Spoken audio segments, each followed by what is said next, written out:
Welcome, welcome. Thank you so much for coming today, and happy holidays. We have a pretty full house, so if anyone has an open seat next to you, raise your hand.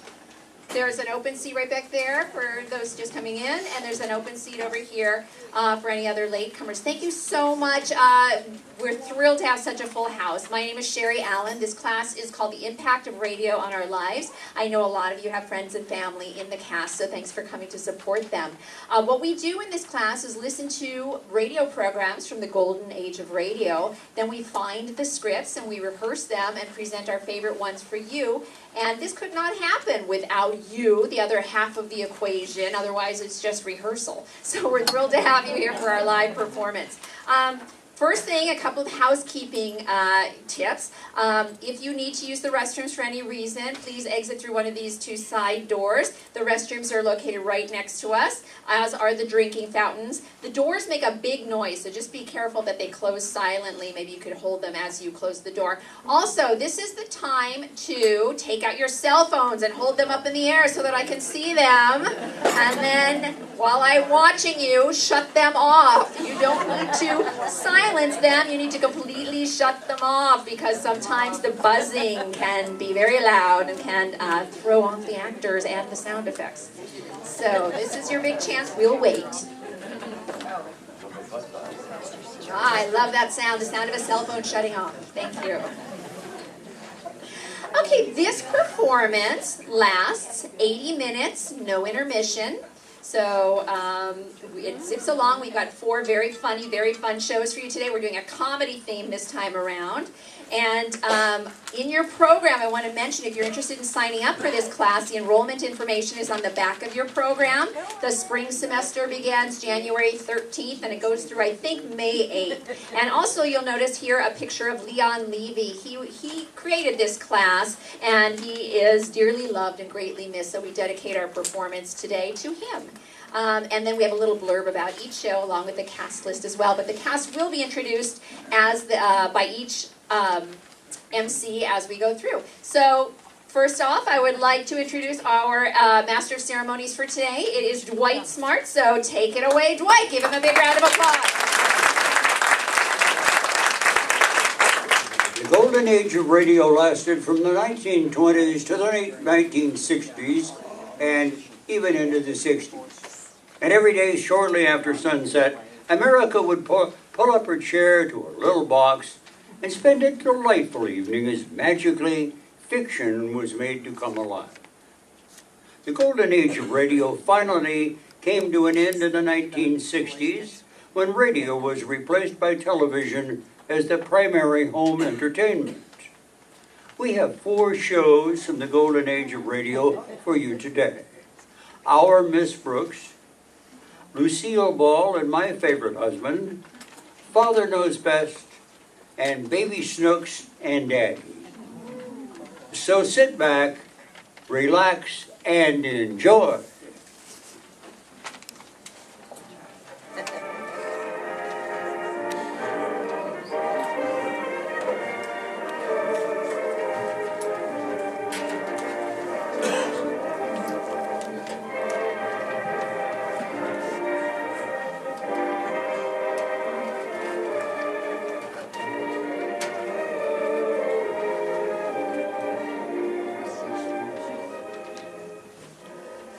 Our Miss Brooks began as a radio show, broadcast from 1948 to 1957.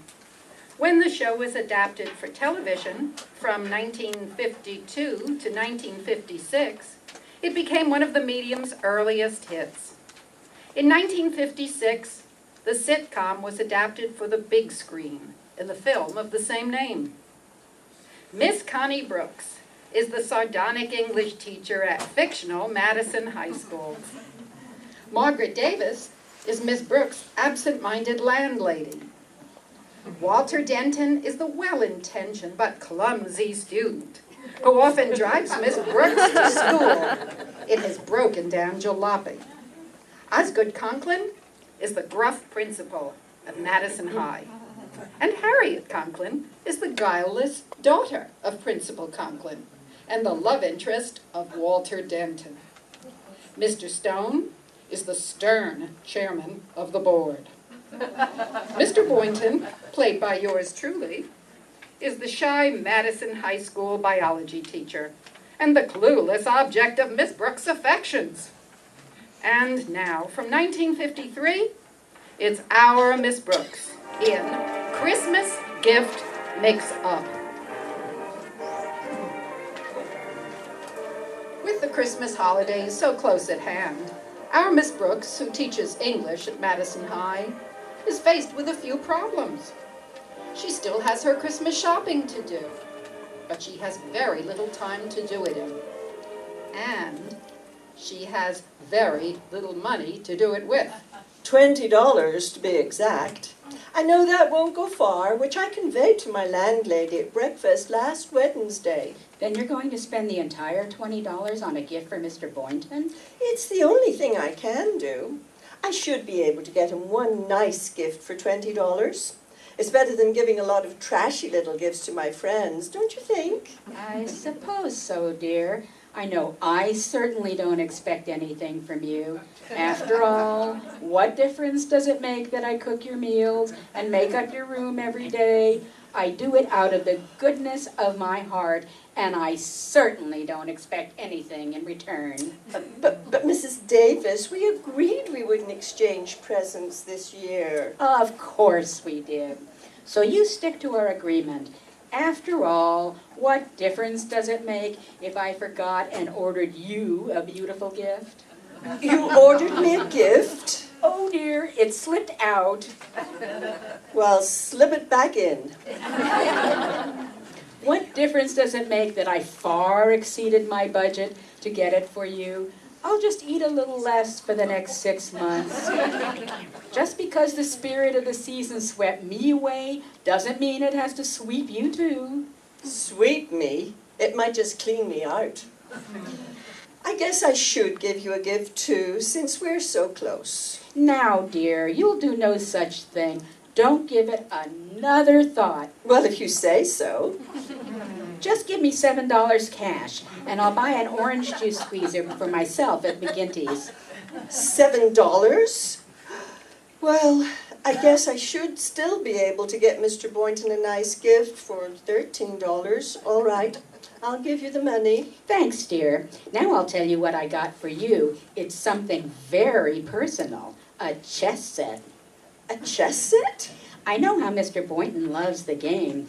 It'll give you something to do together on those long winter evenings. Well, it was very thoughtful of you, Mrs. Davis. Oh, there's Walter to drive me to school. I'd better be going. All right, dear. I'll drop off your present later at school. Maybe you and Mr. Boynton can use it in the cafeteria. You know that chess set is probably does taste better than the cafeteria at lunch, food at lunch. Walter, is it my imagination, or are you driving more carefully today? Well, I was hoping you'd notice, dear teacher. You see, as part of her Christmas present, my mother gave me new bumpers for this car. What happened? Pedestrians finally wear out your old ones? But isn't it a little early to be receiving Christmas presents? There's nothing like the spirit of giving at Christmas. Of course, a kid like me on a limited budget can only exchange gifts with his nearest relatives and his closest friends. Isn't that so, Miss Brooks? It certainly is, stranger. Walter, the truth of the matter is I only have $13, which leaves me just enough money for a gift for Mr. Boynton. Do you understand? I guess I do. Well, I certainly didn't expect anything from you, Miss Brooks.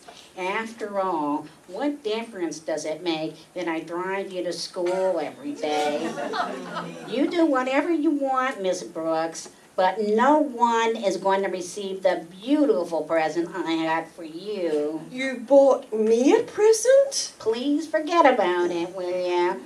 I can't go without that $7 briefcase I wanted more than anything else in the world. Walter, I'd like to buy you the briefcase, but $7 is rather high. Oh, much too high, Miss Brooks.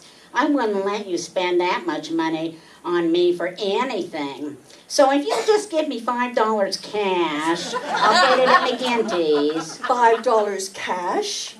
Oh, well, $8 might still buy a fine gift for Mr. Boynton. Try McGinty's. Everything's a third off.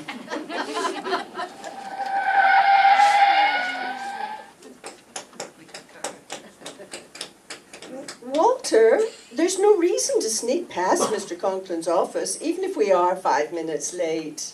But Miss Brooks, you know how Mr. Conklin is. What if he did suddenly step out of his office? Uh-oh, bye, Miss Brooks. Good morning, Miss Brooks. Oh, Mr. Conklin, I realize I'm a little bit late, sir. Tut, my dear. Don't give it a second thought. It's the Christmas season, and I'm filled with the spirit of peace on earth and goodwill toward men. So much for the women and children.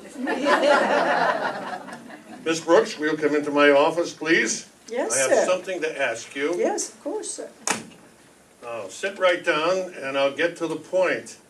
I want some advice, Miss Brooks. Advice? Yes, I'm doing my Christmas shopping this afternoon, and I need you to tell me what you want.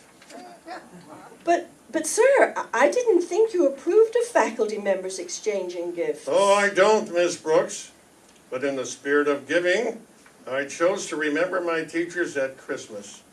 I certainly don't expect any gifts in return. Of course, if my teachers insist on showing their appreciation for the many favors I've done for them in the past, why, I'm powerless to stop them. I'm doomed. I was just wondering what I could get you, sir. Is there something particular you want for about 50 cents? My dear, forget even the mention of the word gifts this morning. I smoke too much anyway. Smoke? Yes, and $10 is far too much for the alligator tobacco pouch I've always wanted. Yeah, well, sir, it is rather expensive. Yes, 10 is far too expensive. I know just where I can get it for $7. 7? Oh, no, McGinty's. All right, I'll get the money. Ah, here you are, Miss Brooks. I brought you coffee and a piece of pie a la mode. Oh, why, Mr. Boynton, what a thoughtful Christmas present. Christmas present? Well, it's exactly what I've always wanted. You shouldn't have gone to all that expense. Expense? The pie itself is enough. You should keep the alamode for my birthday. I always say, Mr. Boynton, let other women have mink coats. Just give me a gift from the stomach. I mean the heart. I get it now. You're joking. Mr. Boynton, actually this is enough. It's the spirit of giving that counts rather than the gift itself. Well, true. But the spirit must be there. The gift is important too. I've ordered you a beautiful gift. I know how you are about giving equal gifts. And I wouldn't want to disappoint you. But just because we've given each other gifts of equal value in the past, I don't want that to influence you this Christmas. Well, it's the spirit of Christmas that counts, right? Rather than the gift itself. Well, if you say so. In that case, here, this package is for you. Merry Christmas. For me? You got this for me? Ha, may I open it now? What's inside? Yes, and chess. A chess set. Wow, what a wonderful present. Hi, Miss Brooks. Hi, Mr. Boynton. Well, hello, Harriet. Mr. Boynton, Daddy wants to see you in his office right away. Something about signing for some test tubes you ordered. Oh, thank you, Harriet. And Miss Brooks, your landlady called. She wants you to call back when you can. She said she'd keep the receiver off the hook so her line would be open when you called. There's something wrong with that, but I don't know quite what.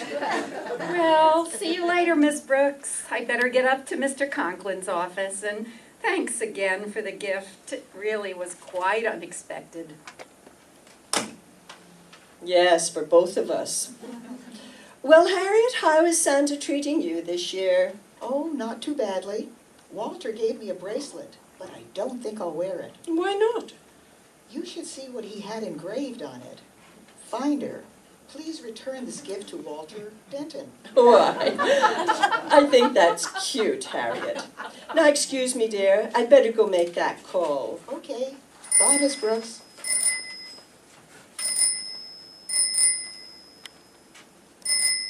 Hello? Hello, Mrs. Davis. It's Connie Brooks. Connie, well, how did you like the gift I gave you? Oh, it's lovely. Really, simply lovely. I knew you'd be enthusiastic over that black silk negligee. Black silk negligee? Oh, no.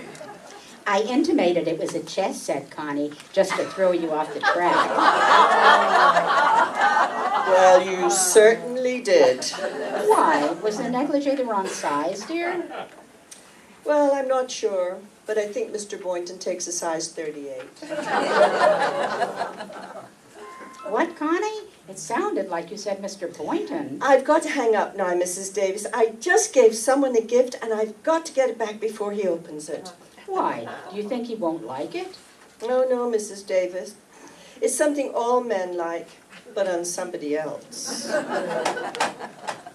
Come in now, Boynton. Sit right down, my boy. Oh, thanks, Mr. Conklin. I came in to sign for those test tubes. Ah, yes. Here, use this fountain pen, Boynton. It was a Christmas gift from Miss Enright, a fabulously generous person. Not that I expect gifts from my faculty members, mind you. Why, last year there were 3 teachers who gave me nothing for Christmas, and one of them is still with us. Yes, sir. Merry Christmas, Boynton. And a Merry Christmas to you too, sir. Is that all, Boynton? No, sir. Happy New Year. If you'll pardon my curiosity, just what is that gaily wrapped parcel you're carrying under your arm? This, it's nothing, sir. Just a little present. Oh, thank you so much. But, sir... You were teasing your old principal, eh, Boynton? Never mind what it is, Boynton. It's not what a gift is that counts, but the spirit in which it is given. What is it, Boynton? It's a chess set, sir. Splendid. Just what I need. I know just where I can exchange it for exactly what I want. Now go ahead, Boynton. Sign that requisition, and I'll get you those test tubes. All right. Thank you, sir. Forget it, Boynton, and just consider those test tubes as my present to you.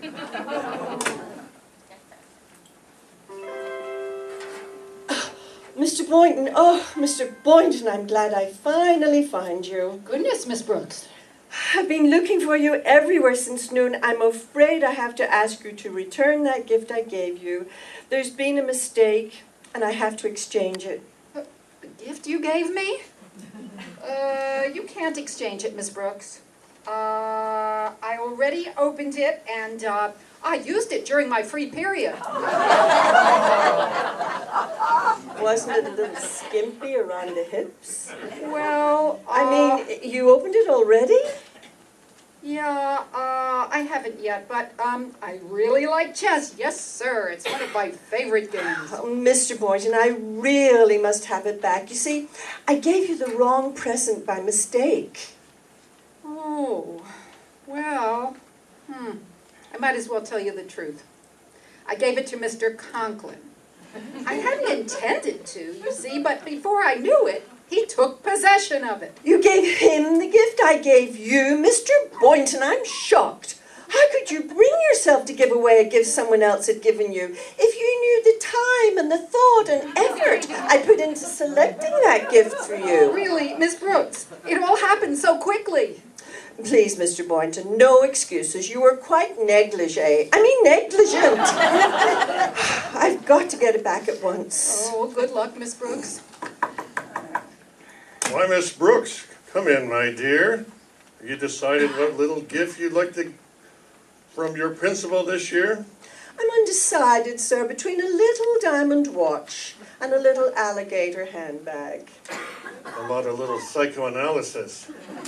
This is Osgood Conklin, not Daddy Warbucks. Mr. Conklin, if you gave me the cash, I'm certain I could get a little watch for well under $50. $50?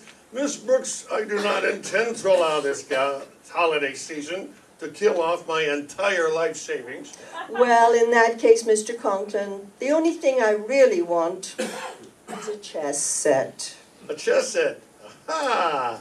Miss Brooks, exactly what I got for you. Take it, it's yours. Merry Christmas. My, what a wonderful, delightful surprise. I'm glad you like it, Miss Brooks. You just can't imagine the time and the thought that I put into the selection of your gift. Come in and bring it with you. Superintendent Stone. Hello, Conklin, Miss Brooks. Season's greetings, and here, Conklin, I brought this gift for you. Oh, thank you, Mr. Stone. Forget that I'm head of the school board today, Conklin. Get into the old Christmas spirit. Enjoy yourself. Relax, smile. Have you given out all of your gifts yet, Osgood? Gifts? Oh, yes. Miss Brooks just finished wrapping yours, Mr. Stone. Here. But, sir, Yes, Miss Brooks? may you get much use out of your gift, Mr. Stone. For longer life, be sure to rinse it out daily and hang it up in the bathroom. Is it a shirt? Handkerchiefs? Socks? No, sir. I'll give you a hint. Two people can use it at the same time. Is it something that can be used outdoors? On a sports field? Possibly, but it might be a little chilly for night games. Mr. Stone, why not open it and see for yourself? I'm just as curious as a little child at Christmas. Conklin, I don't understand. Well, what would be nicer than a black silk negligee? It's a perfect gift for you, sir. And I know you'll get many years of... What could be nicer than a black silk negligee? Mr. Stone, believe me. Conklin, I've heard of asinine practical jokes before, but this is an insult. I can explain. It was a simple mistake. When I got this from Mr. Boynton... Wait a minute, Miss Brooks. Why did Mr. Boynton give me a black silk negligee? I don't understand either, sir. Blue is much more your color. Conklin, explain yourself. Come in. Sir, Mrs. Davis wants to see Miss Brooks on an urgent matter, sir. That's right, Osgood. Oh, hello, Mr. Stone. Hello, Mrs. Davis. Oh, Connie, there's the negligee I gave you. I see you've opened it. What? Miss Brooks, you mean you gave me a gift that someone else had given you?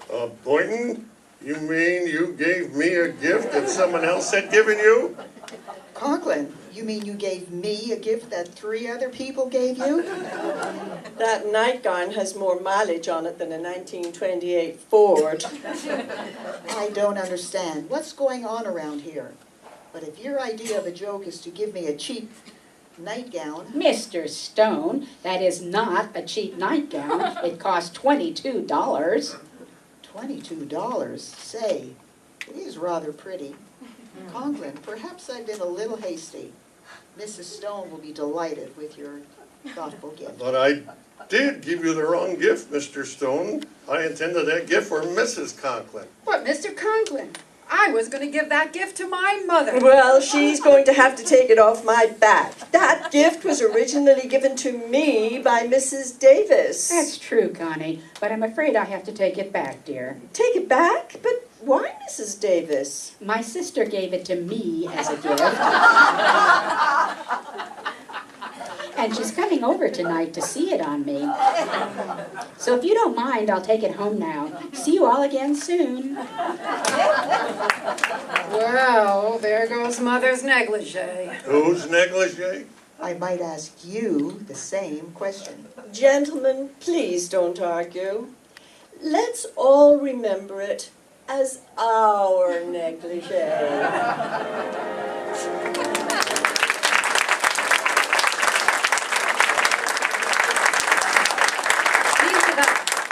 Be with us next week at the same time for another episode of Our Miss Brooks.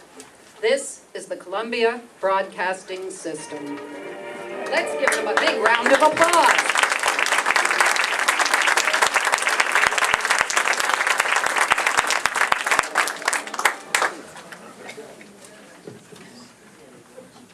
My Favorite Husband was a CBS radio program from 1948 to 1951 and a network television series from 1953 to 1955.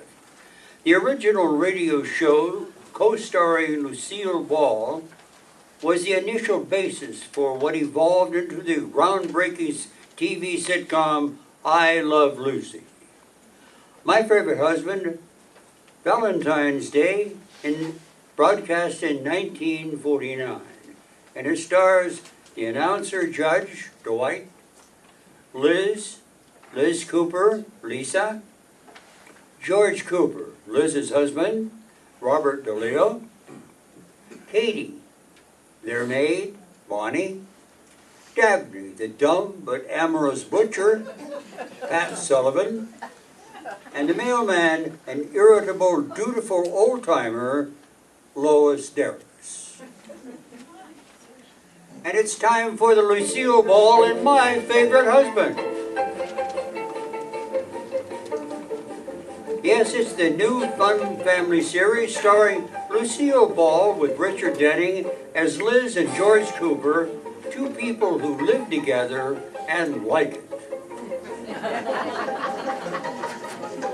Now let's look in on the Coopers. It's 3 days before Valentine's Day. Well, she's been hinting about it all morning, but George doesn't seem to notice. And now at breakfast, Liz is making one last try by arranging her toast crusts in the form of a heart. George? George, look at my plate. Huh? Oh yeah, you should eat those crusts, Liz. They're good for your teeth. George, didn't you notice what shape they're in? Oh, don't tell me that's a pocketbook. No, George. It's a heart. Doesn't that remind you of anything? Oh yes.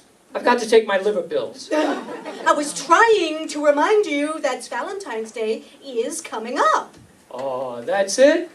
Well, you didn't have to remind me. I didn't? No. Every ad in the paper is full of it. What a racket. Candy and flowers, blah. No, George. Valentine's Day just doesn't mean, ooh, candy and flowers, blah.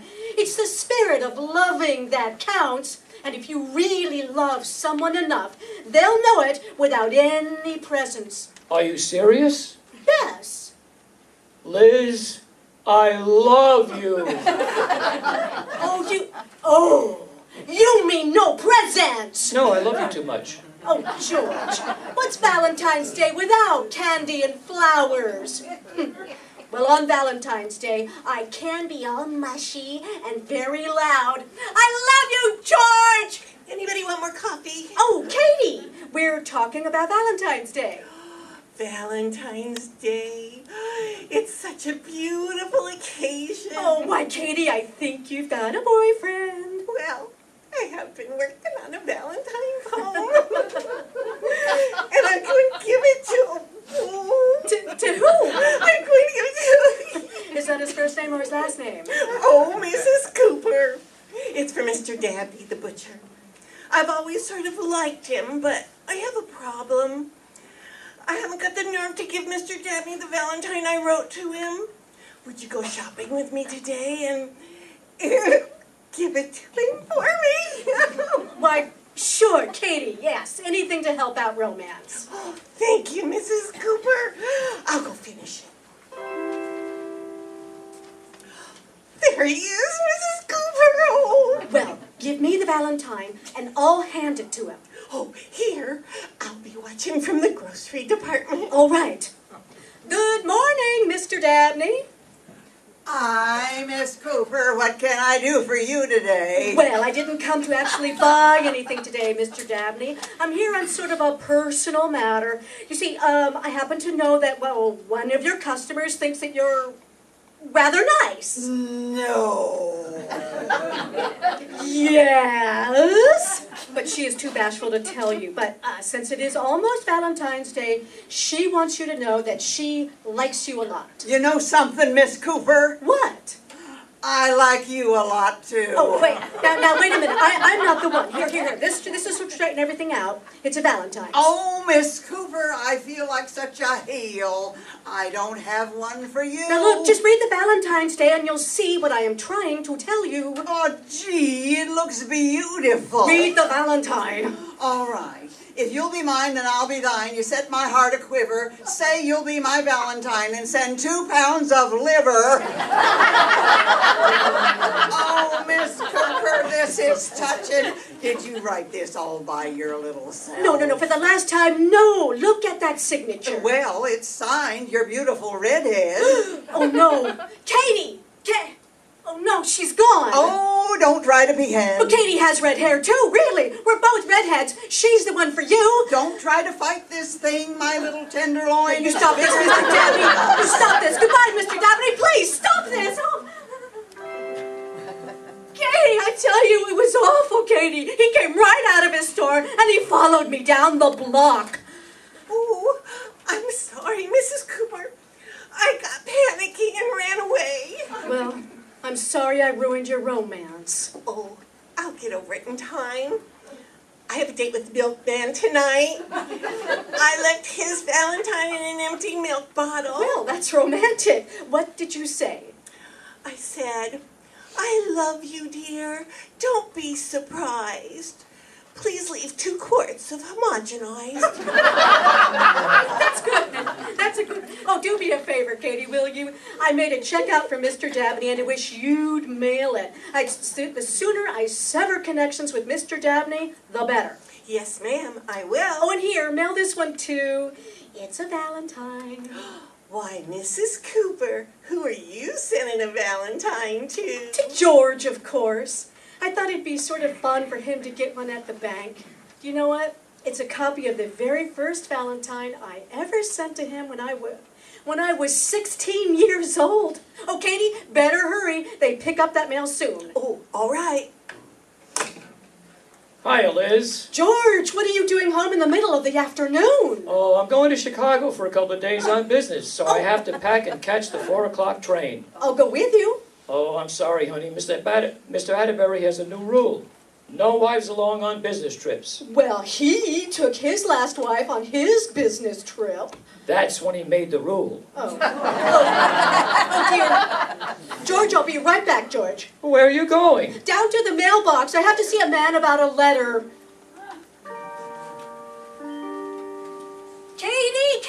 Katie. What's the matter, Mrs. Cooper? Did you mail those letters? Yes. Oh, no. Has the mailman collected them? Oh, there. He's just opening the mailbox now. You go home, Katie, and I'll be right back in a few minutes. All right, Mrs. Cooper.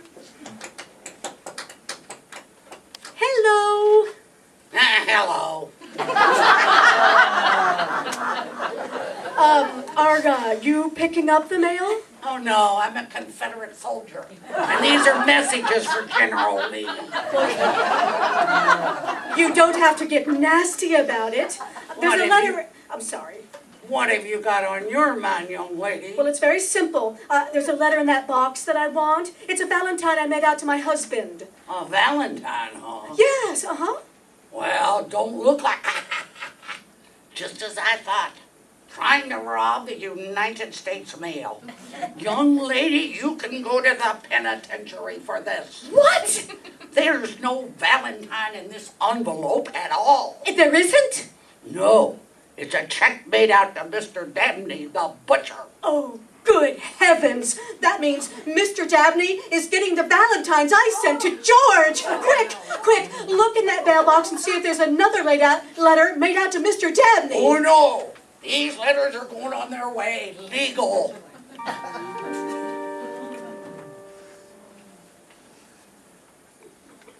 Liz mailed a valentine to George, but she got it in the wrong envelope, and it's going to Mr. Dabney the butcher, who already mistakenly thinks that Liz is in love with him.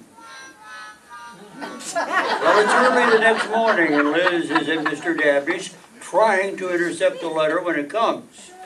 In order to make it look strictly business, Liz has been making purchases every 3 minutes. Well, Mr. Dabney, I think I better have 2 more of those pork chops, please. Miss Cooper, you already bought a roast, 2 pounds of bacon, 3 steaks, 4 lamb chops, 5 veal cutlets, and some liverwurst. I got an idea. What's that? You now have more meat than I do. Why don't you start selling it back to me? Oh, thank goodness, here comes the mailman. Good morning, Mr. Dabney. Here's a letter for you. I'll take that. Oh, it's you again, young lady. You must curb this impulse to grab every envelope you see.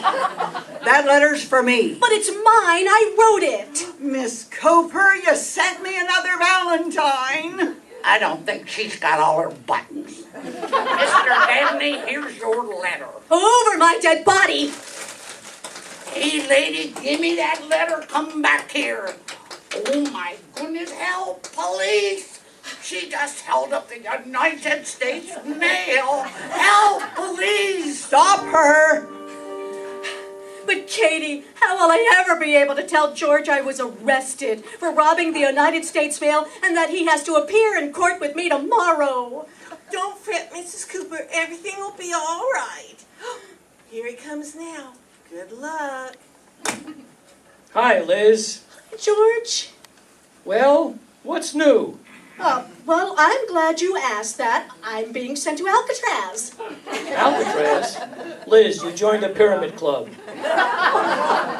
No, George. I sent the butcher a valentine's by mistake, and since it was already mailed, he wouldn't give it back to me. The butcher? No, the mailman. And then I waited at the butcher's shop until he got there, and then when I grabbed that valentine, he called the police. The mailman? No, the butcher. And then when I tried to explain how it was all a mistake, but he wouldn't listen. The mailman or the butcher? The policeman.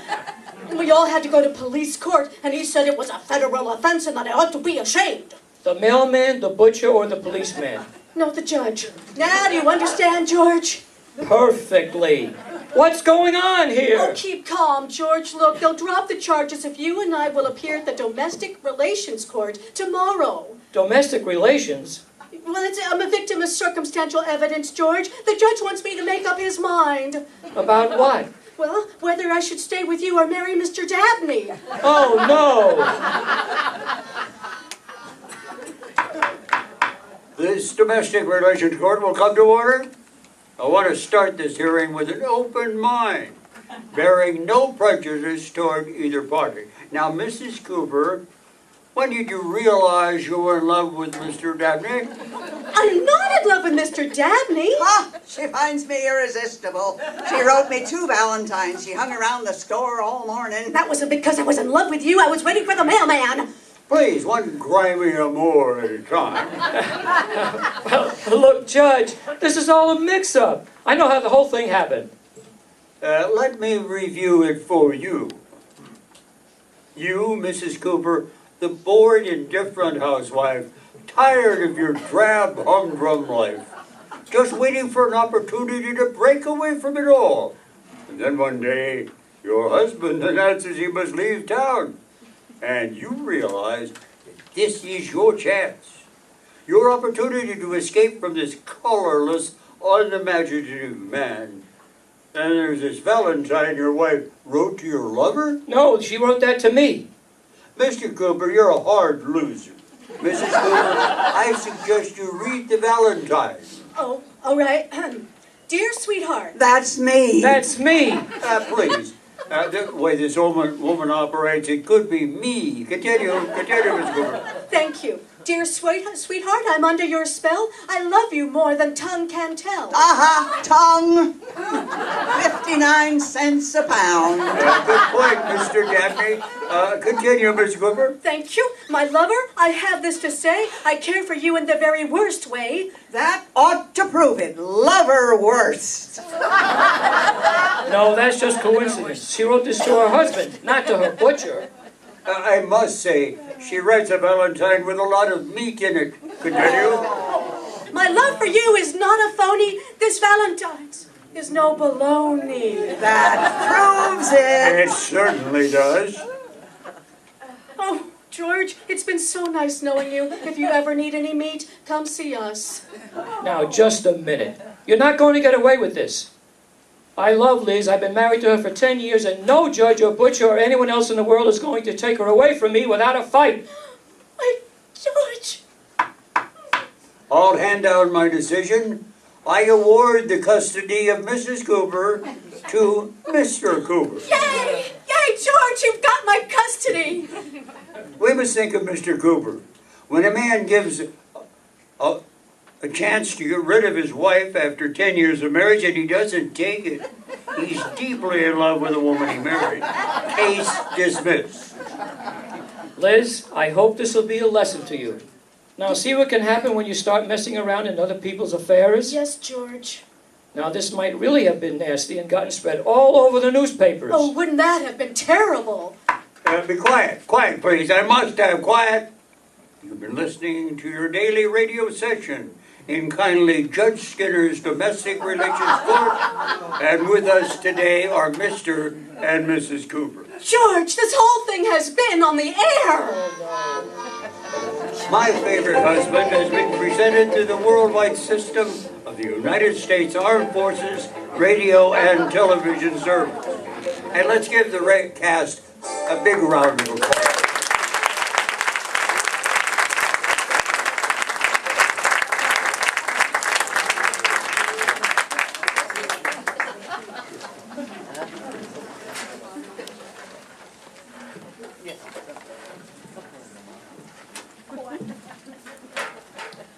Father Knows Best was a popular radio show from 1949 to 1954 and a hit television sitcom from 1954 to 1960. It portrayed family life in the Midwest with middle-class family man Jim Anderson, his common-sense wife Margaret, and their 3 children, boy-crazy teenager Betty, all-American boy Bud, and little Kathy, who was obsessed with money but often felt overlooked. The cast of Father Knows Best, Aunt Martha and the Ball Game, announcer Jeanne, Jim, the father, played by Chuck, Margaret, the mother, played by Kat, Bud, the teenage son, is played by Lee, Betty, the teenage daughter, is played by Lynne, Kathy, the youngest daughter, is played by Marilyn, and Martha, the visiting aunt, is played by Pat.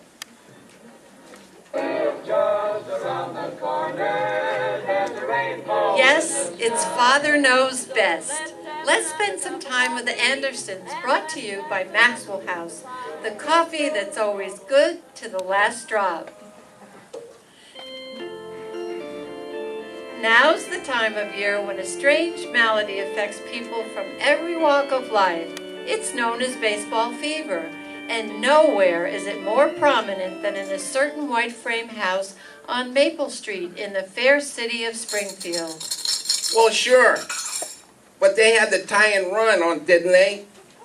The situation called for a squeeze play, and you know it. Jim, your eggs are getting ice cold. One out and the man on third, and he lets the batter hit away. But Keller hit a long ball, Dad.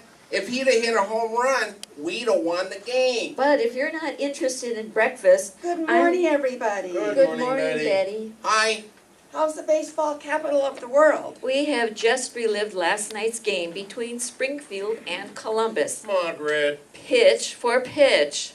Holy cow, Mom, we were just talking. Baseball. I got all dressed up last night, and where did Roger take me? To the ball game. Hey, Did you see the ball game last night? Well, I was there. Betty, in the ninth inning when Sauer was on third. Jim, let's not go into that again, please. But honey, she was there. I don't even know where third is. Oh, fine. And furthermore, I don't care.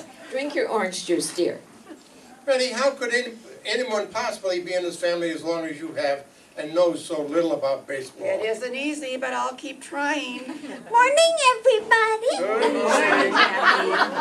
Kathy's only 9 and she knows more about baseball in 10 minutes than you do in a year. Well, hurrah for her. But Joe Phillips was here last night. Just a second, kitten. Tell your sister where third base is. Third base? That's right. I didn't take it. Kathy, when you play baseball, where is third base? Oh, it's the rock next to the Hathaway's fence. Margaret, may I have my coffee? Of course, dear. Did somebody move it? How about if we talk about something else? How about Joe Phillips? Well, that's a nice, lively subject. What about him? He was here last night, and he left an envelope. It's on the desk in the den, and Joe said to be sure not to lose it, because it has the tickets. What tickets? Hey! Bud. But I won! Hey, Bud, you're upsetting the whole table. I won the tickets, Dad. They picked my name and I won. Bud, would you please calm down? There's no need to... Kathy, see who's at the door. Gee whiz. Just because I'm the littlest one in the family, I have to do all the work.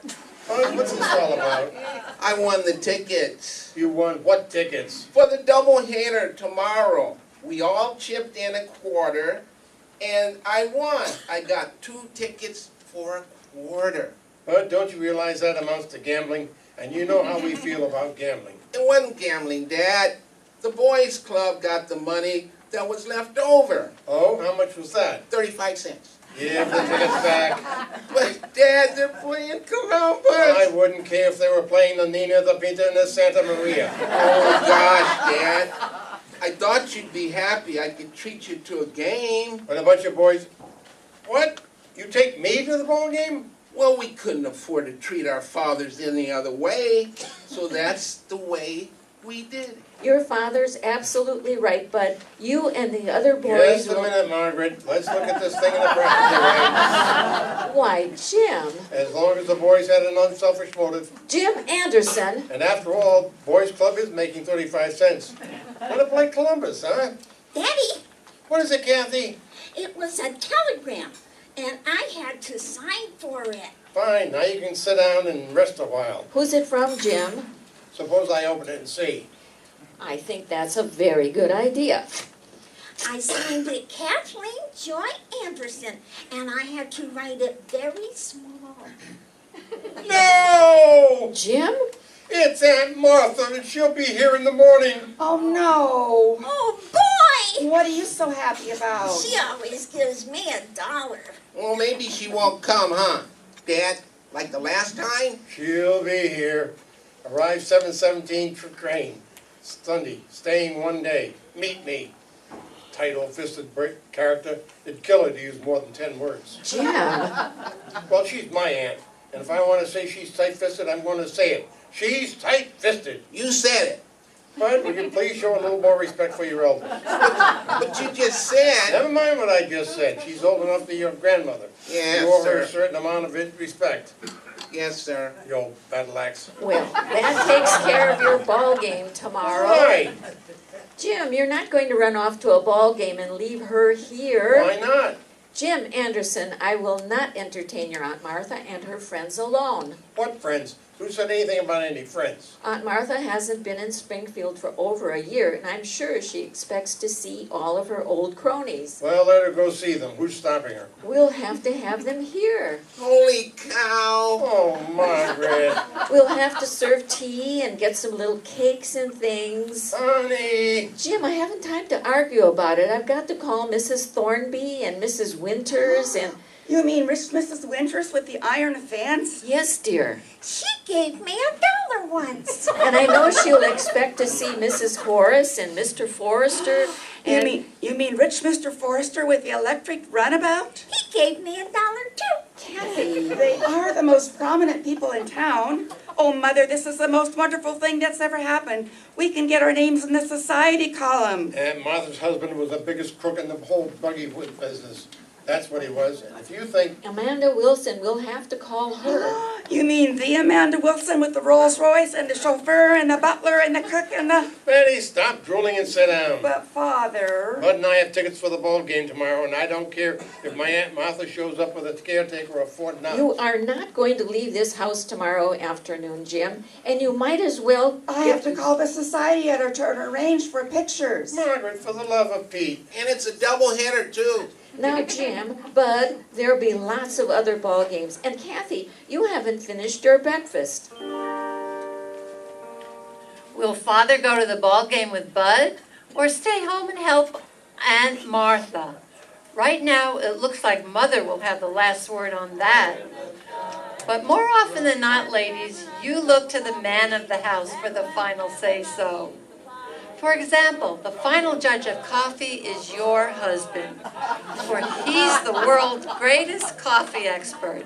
And tomorrow, you've only to pour him a tempting, delicious cup of Maxwell House to see him glow with pleasure and say, "Gee, that's good coffee." So serve our Maxwell House to your husband.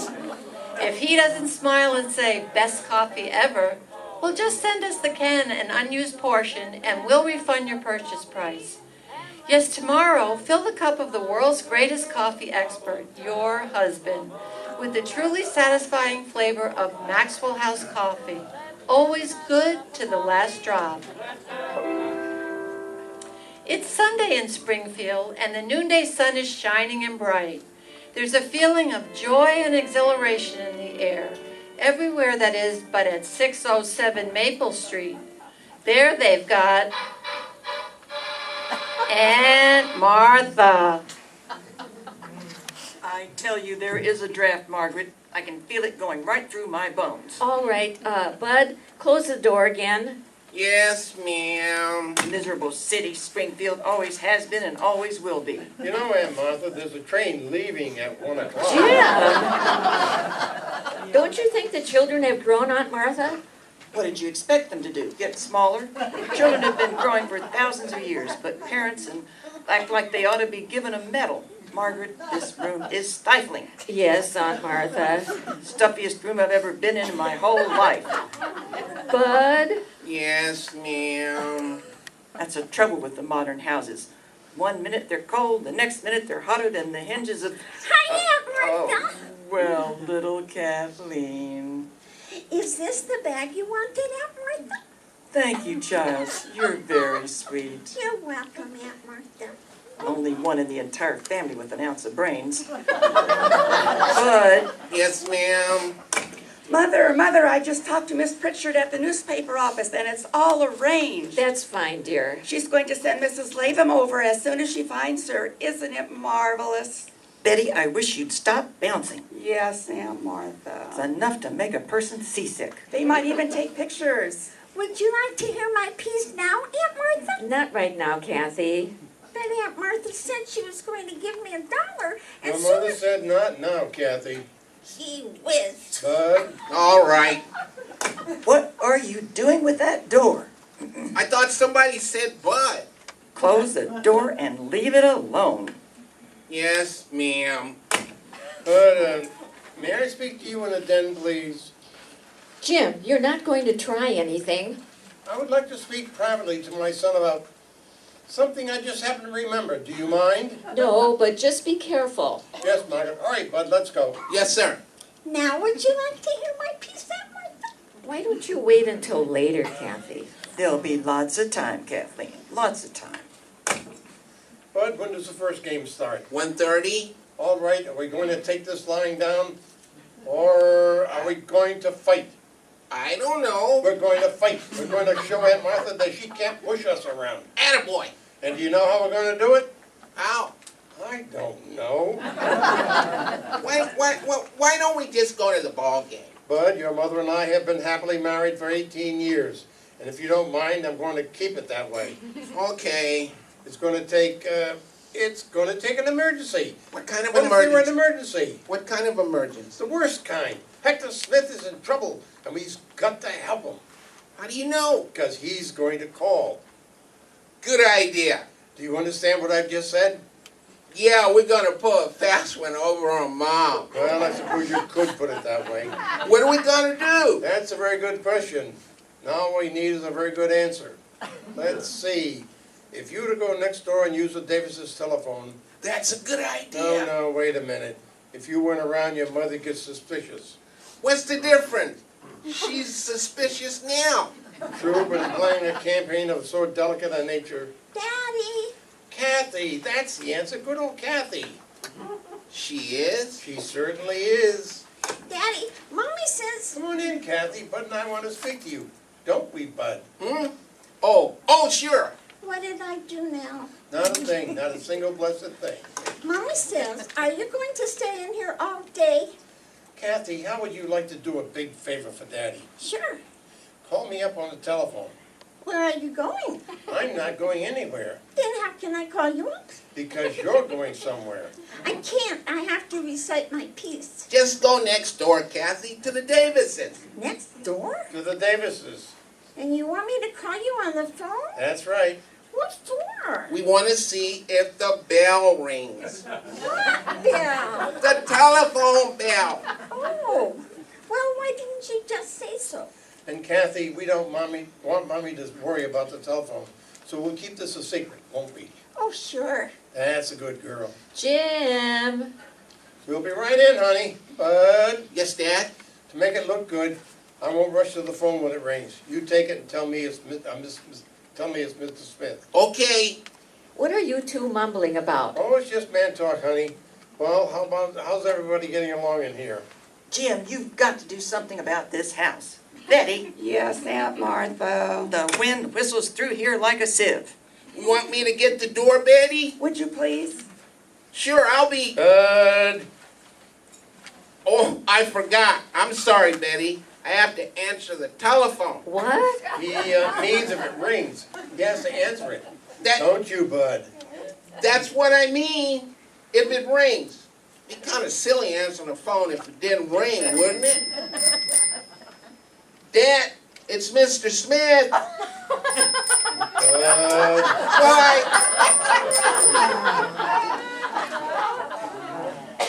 Don't you think you ought to answer it first? Well, sure, I'll be glad to. Never mind, I'll get it myself. But you and I are going to sit down and have a long talk. Yes, ma'am.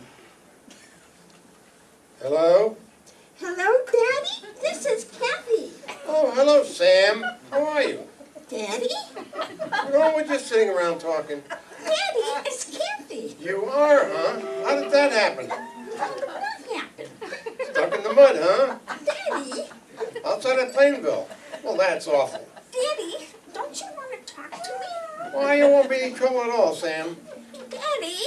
But I'll be there in less than an hour. Daddy? Glad to help, Sam. It isn't Sam. See you later, Sam. Daddy? This is awful, Margaret. Sam Woody's in a terrible spot. So I gathered. He's stuck in the mud outside of Plainville. And I promise that Bud and I will go to help him. Well, that's very nice of you, dear. Get your coat, Bud. We haven't got a lot of time to lose. Okay, Dad. And make sure we've got a good cable in the car. You bet. Better take along an extra motor, too, dear. All right. What? I was talking to Dorothy this morning, and she said their motor was being overhauled. Oh, it is, huh? Yes, and I really think they should have a motor, don't you, driving around the way they are? Well, it helped. You know, it's a funny thing, Margaret, but somehow I get the impression that you don't believe me. No. Dad? Oh, oh, I have to answer it first. I'll get it, Bud. Don't you want me to see who it is? No, I'll see who it is myself. Hello? Hello, Daddy. This is Kathy again. Yes? I forgot to ask you, Daddy, did it ring? Oh, that's what it was. What was? Sam, I'm sure glad you called back. Daddy, it's Kathy. Hold on a second, will you, Sam? But I'm not Sam. Margaret, it wasn't Sam Woody, it was Sam Moore. Oh, really? Yeah, isn't that silly? Probably the silliest thing that I've ever heard. Let me have that phone. Well, Margaret, if you just let me tell you. The phone, please. Honey, this whole thing. Hello, Kathy. Yes, Mommy? You may come home now. Daddy's all through playing games. Mommy? Yes, dear. Did the phone ring? Yes, Angel, it rang beautifully. That's good. Goodbye. Bye, dear. Margaret, if you'll just listen for a minute. Yes. Well, maybe it'll take a little longer than a minute. But do you see? Yes. Bud? You want me, Dad? Yes, there's something I think you want to... It didn't work, huh, Dad? Bud, there's no sense letting those tickets go to waste. So why don't you take them over to Mr. Phillips and tell him we won't be using them. Are you sure? Quite sure, dear. Okay, everything has to happen to me. Well, that was quite a performance, wasn't it? We'll talk about it later, huh? Oh, you can count on that. Well, if you two are caught up on your gabbing, you can get me my coat. But Aunt Martha, I told you we're having a tea. Well, have it. Jim, don't just stand there. Get my coat. Aunt Martha, you don't understand. This tea is for you. You don't have to bring your friends, visit your friends. They're all coming here. My friends? Jim Anderson, do you think I came all the way from Columbus to visit those old fogies? Aunt Martha. I'm going to the baseball game.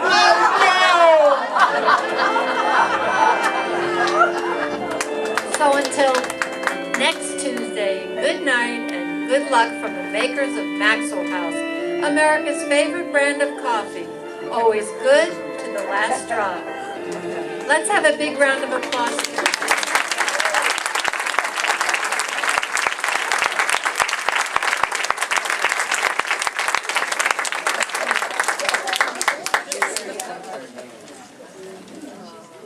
From NBC in Hollywood, the Screen Guild Players present the Baby Snooks Show, starring comedian Fanny Bryce as a mischievous little girl. And now, from December 1948, Baby Snooks and Daddy in Pinocchio, or The Bedtime Story, starring Anita as Baby Brooks, Wally as Daddy. The Pinocchio characters include Jerry as Pinocchio, myself as Geppetto, and Stromboli, and the announcer, and Honest John. Jeanne is the kitten Figaro and Jiminy Cricket, and Evelyn on sound effects and as the Blue Fairy. And now, Baby Snooks and Daddy. Snooks, what are you doing by the radio? I'm listening to the Jello Screen Guild Show, and you know what? What? I like it.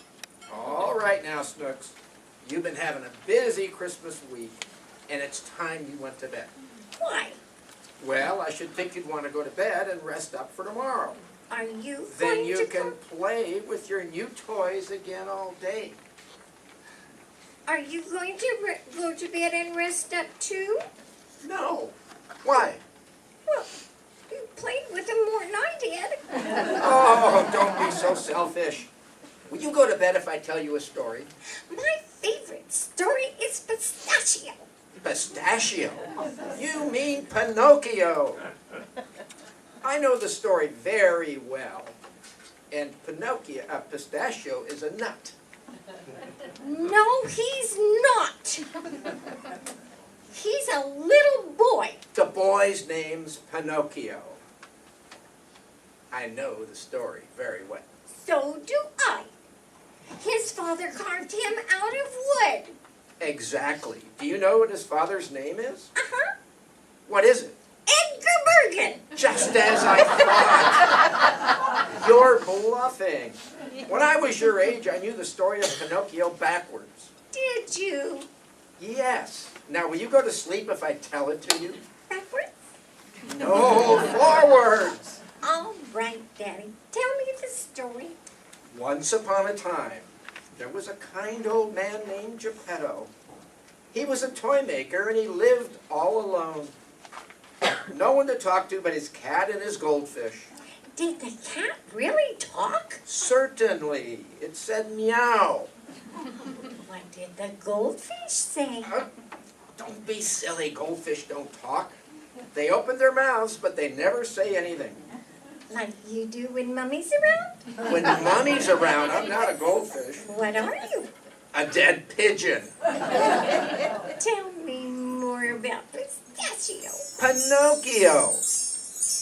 Old Geppetto was in his cottage all alone, and he was feeling a bit sad because he didn't have any family at all. Just his cat and his goldfish, and a little wooden puppet he had just finished carving. Geppetto turned to Figaro, that was the name of his cat, you see, and Geppetto said, Figaro, he is the nicest puppet I have ever seen. I think I will call him Pinocchio. Meow. Oh, you like that name, huh? Meow. Figaro, wouldn't it be nice if he were real? Meow. Now, what is it, Figaro? What do you want? Meow. Oh, the window is open. You want me to close it, eh? Very well, I'll... Oh, Figaro, look up there, the wishing star. Meow. Figaro, you know what I wish? I wish that my little Pinocchio might be a real boy. Meow. Well, Snooks, how do you like the story so far? I like it. What happened next? Old Geppetto went to sleep. What? That's the story. He just went to sleep, that's all. That's all? Yes. That's a very short story. Oh, don't be silly. Geppetto went to sleep, and late that night, a beautiful blue light shone in through the window. And it blazed and glowed, and in the middle of it stood the beautiful blue fairy. And she touched Pinocchio with her wand and said, Little puppet made of pine, awake, the gift of light is thine. Golly, I can move and I can talk. Yes, Pinocchio, I have given you life. Why? Because the kind Geppetto brought happiness to others with his toys. And tonight, he wished for a real boy. Am I a real boy? Not yet, Pinocchio. I'll make Geppetto's wish come true. But it'll be entirely up to you. Up to me? Yes. Prove yourself to be brave, truthful and unselfish. And someday you will be a real boy. Oh, a real boy. It will not be easy. You must learn to choose between right and wrong. Right and... Right and...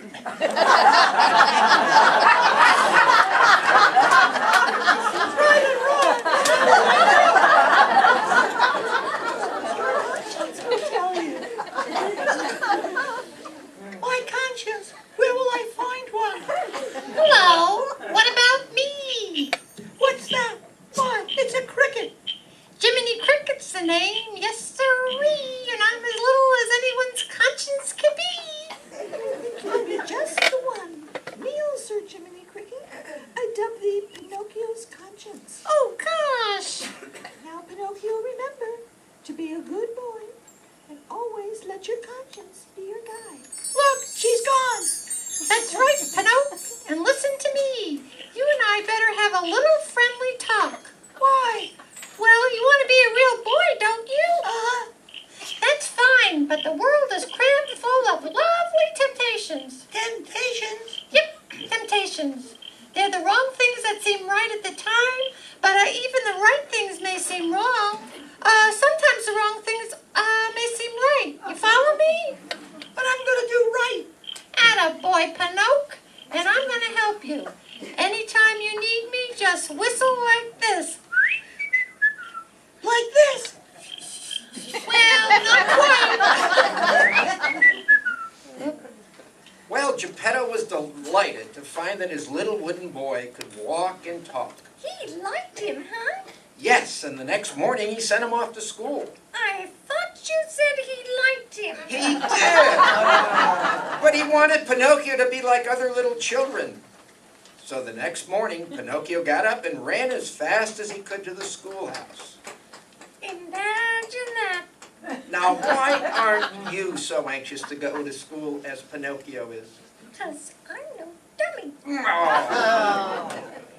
Well, anyhow, on the way to school, Pinocchio ran into a sly old wolf. A wolf? Yes, and do you know what his name was? Uncle Louie? No!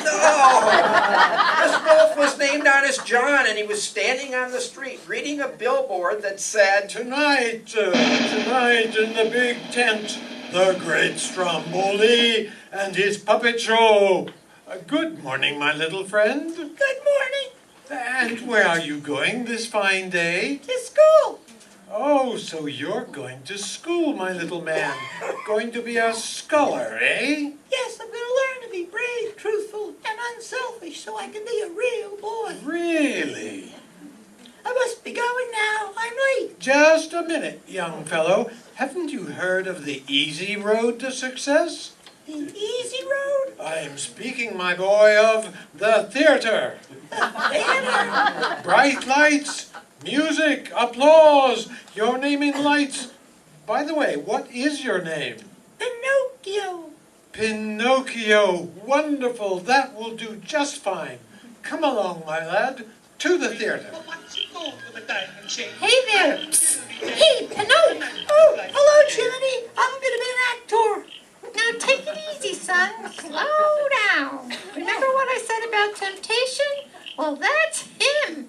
Oh, no, Jiminy. That's Mr. Honest John. Honest John. Oh, no. Wait, Pinocchio. So long, Jiminy. Welcome, ladies and gentlemen. I, the great Stromboli, I give you now the only Pepito who can sing and dance absolutely without strings.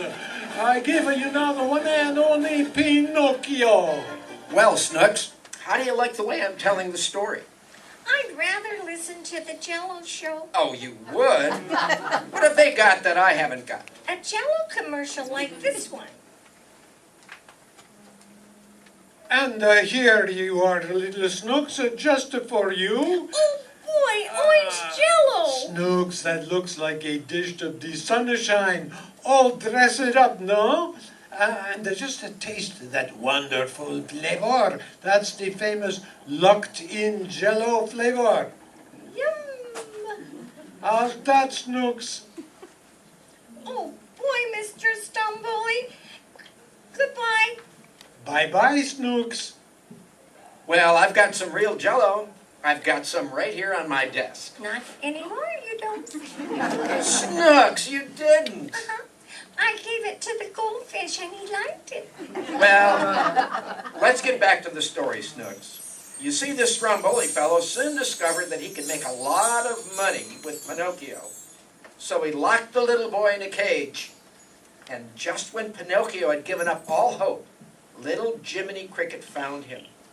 Right away, Jiminy called to the Blue Fairy, who unlocked the cage and sent them home. Nothing can stop me now, Jiminy. I'll make good this time. You better. I will. I'm going to school. That's the stuff, Pinocchio. I'll be smart, too. I'd rather be smart than be an actor. And for the rest of his life, Pinocchio always remembers that thought. I'd rather be smart. Daddy, What? just tell the story. I should have made you go to sleep in the first place. All right. When Pinocchio and Jiminy get to Geppetto's cottage, they found him out. What did they find out about him, Daddy? They found him gone, and for heaven's sake, stop asking questions. I can't stand it anymore. Poor little Daddy. You pester me, you interrupt me, you drive me crazy. Would you feel better if I stopped asking questions? Yes. Poor little Daddy. Now sit back and listen. Jiminy and Pinocchio went looking for Geppetto, and where do you think they found him? Where? Inside a whale. Oh. Oh, is that all you have to say? He was actually inside a great big whale. That's what you said. But isn't that remarkable? A man, a full-grown man. Isn't that an awful lot for a whale to swallow? Isn't that an awful lot for me to swallow? Well, it happens to be true. What's more, Jiminy and Pinocchio went down to the bottom of the sea and joined Geppetto inside the whale. Imagine that. But then, the whale clamped his teeth and they couldn't come out. The teeth couldn't come out? No, Pinocchio, Jiminy, and Geppetto couldn't come out. But you said... Never mind what I said. Were they false teeth? Look, let's get out of the whale's mouth. How are we going to do it? Well, Pinocchio had an idea. He figured out a way to make the whale blow them out. Did he make the whale cough? Well, you're pretty close, I admit, but how would you go about making a whale cough? Get his feet wet? Whales do not have feet. What Pinocchio did was build a fire in the whale's stomach. How did that make the whale blow them out? I guess you've never seen a whale sneeze. A whale's knees? Yes. But you said they didn't have legs. Oh, stop acting cute. The whale sneezed. He sneezed. Do you understand? Achoo. Well, say something. Kazunder? Snooks, I think I'm going to put you to bed. No, I'll be good. I'll be good. Tell me the rest of the story. Well, the whale sneezed them out, and old Geppetto nearly drowned. But Pinocchio came to his aid, and the little lad towed the old man ashore. In doing so, the little wooden boy gave up his own life to save his father's. Poor pistachio. Pinocchio! And when the old man came to, he picked Pinocchio out of the water where he was lying and carried him home and put him on the bed. And then he kneeled by the bed and cried and cried. Oh, Pinocchio, my boy, my brave little boy. Oh. And as he knelt there, the beautiful blue light came in through the window again, and it was the blue fairy herself. She touched Pinocchio with her golden wand, and she said, Prove yourself brave, truthful, and unselfish, and someday you will be a real boy. Awake, Pinocchio, awake. Oh, my poor boy, my poor dear boy. Father, what are you crying for? Because you're dead, Pinocchio. No, I'm not. No, I'm not. I'm alive. I'm alive. I'm a real boy. Oh, Pinocchio, you are alive. You are alive. Oh, Pinocchio, all my dreams have come true. And that's the end of the story, Snooks. And now it's time for you to sleep. Come on, Snooks. Time to sleep. Snooks! I absolutely insist that you go to sleep. But, Daddy, I was asleep. You just woke me up. Oh, I'm sorry. Now run along to bed, and Snooks, that is positively the last word tonight.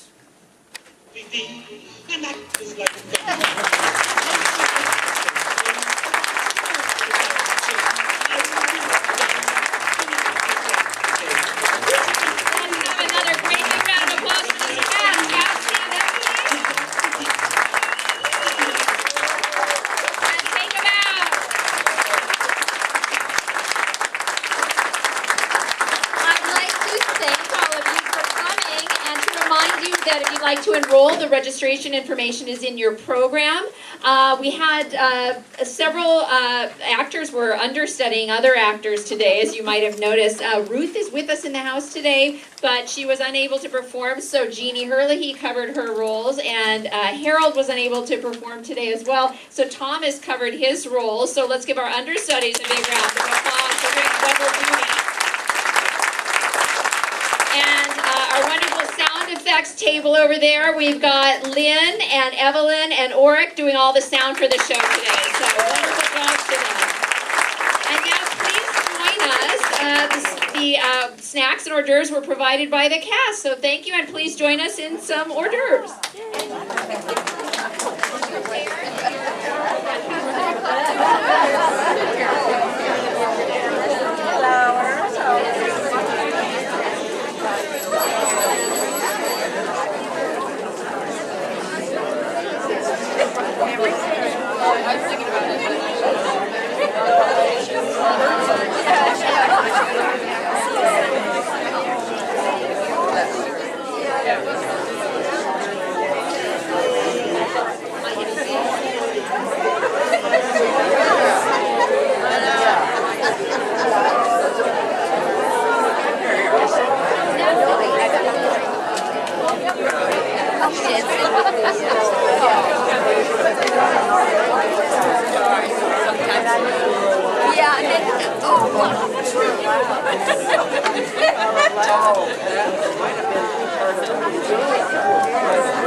I don't always talk like that. This is my granddaughter. When I sat next to her, yes, I feel like a diva. You are, yeah, you are.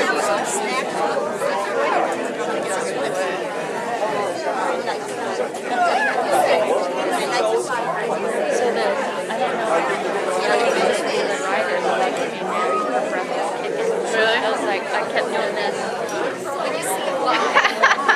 That's a bummer. Yeah, it was a roller.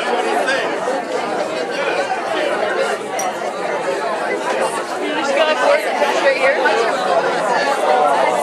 I left at 2 o'clock. Oh, we're still recording. We're still recording, ladies and gentlemen. What? So I left at 2, and there was a black car. Why did you do that? Why are you talking like that?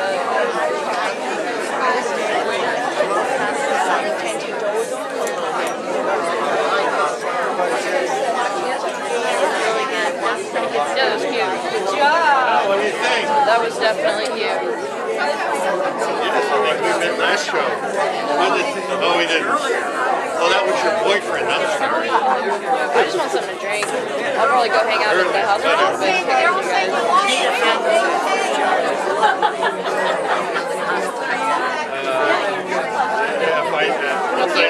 Couldn't keep his face up like that. I know, that was so cute. He's like, I'm sorry. I'm maintaining.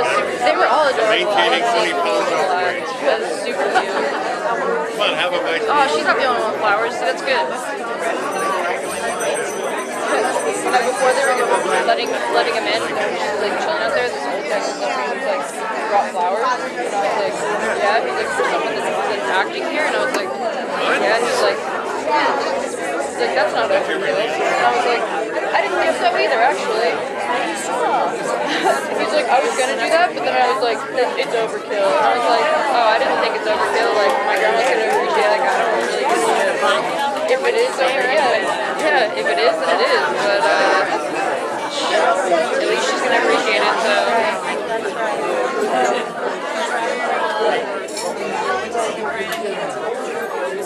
Yeah, she didn't even know I was coming. She didn't know I was coming. I know. You should have saw it here. Nah, people with the older eyes can't see. That was my thought. People who can't hear and see. Don't look at me like that. But yeah, she kept on asking me like every day. She's like, "Are you gonna come? Are you gonna come?" And I was like, "I don't know. Maybe. Like I knew I was gonna come. Oh, you did? I knew I was gonna come, but she didn't know." Yeah. My mom was gonna come, but she had a meeting. She's in Pasadena, right? I think she's home now, but she had meetings that she had to do.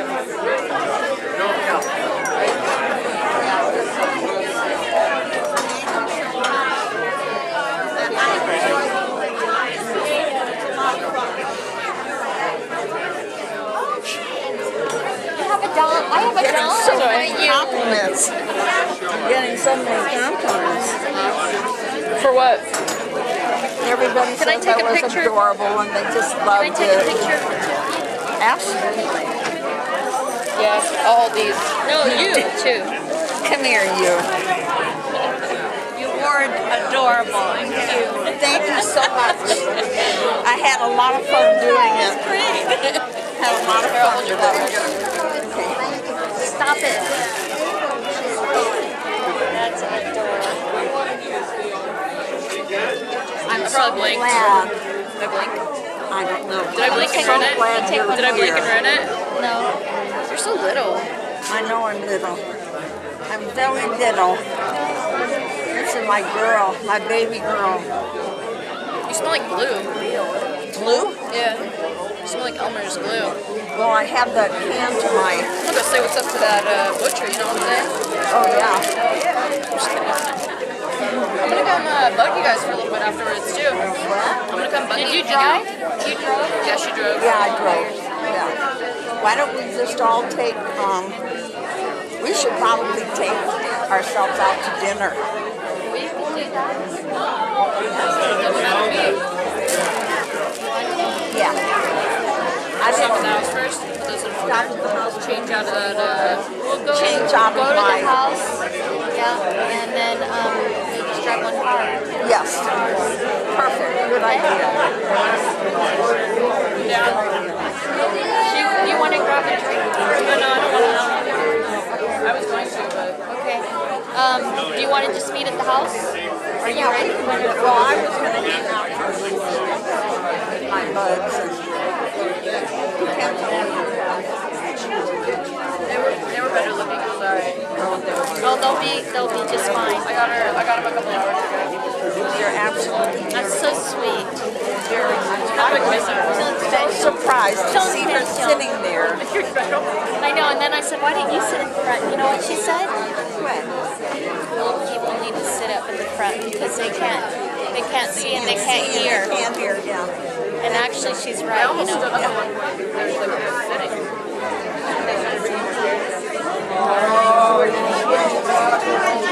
Yeah, I noticed there's a lot of old people. I know I came in here and it's, I was like, gosh, I was like, Jesus, I feel like I'm in daycare again. Like, good God. I was just smiling and she was like, do you feel weird? And I was like, no, I feel young. I feel great. Terrific, Marilyn. Really well. I had so much fun. Sharing really fun stuff Wonderful. I thought they were just doing that for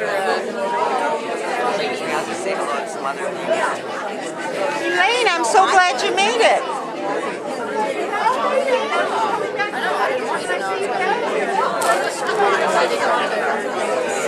I know, I saw you double take it from the youngest person here. I went. Sorry, no.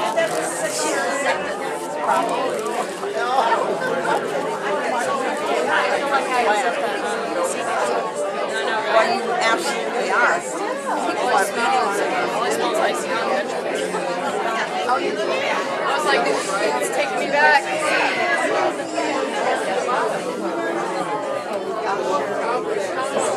Come a little later. I almost got you,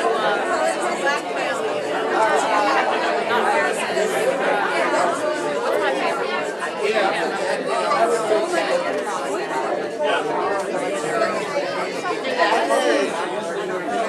Yeah, but then I was like, this is more like theatery, like. Very good. Yeah. Oh, it's in there in the star.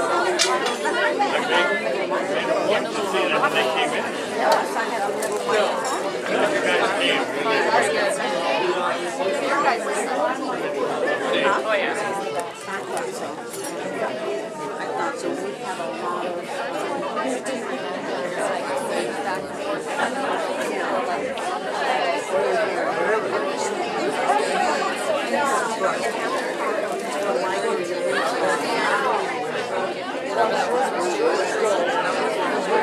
Yeah, that was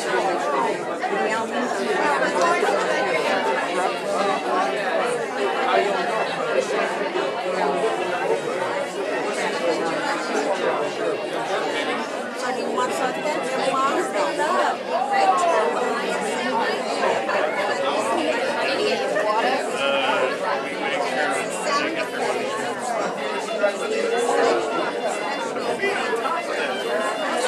My Christmas decorations. One year they were on it.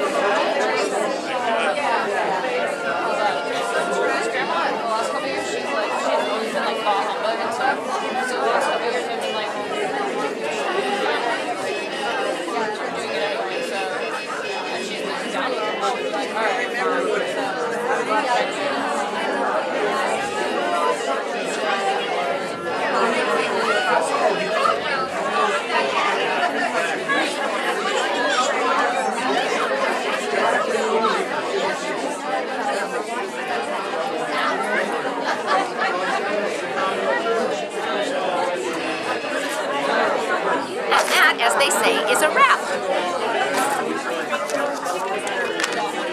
Here's the credits.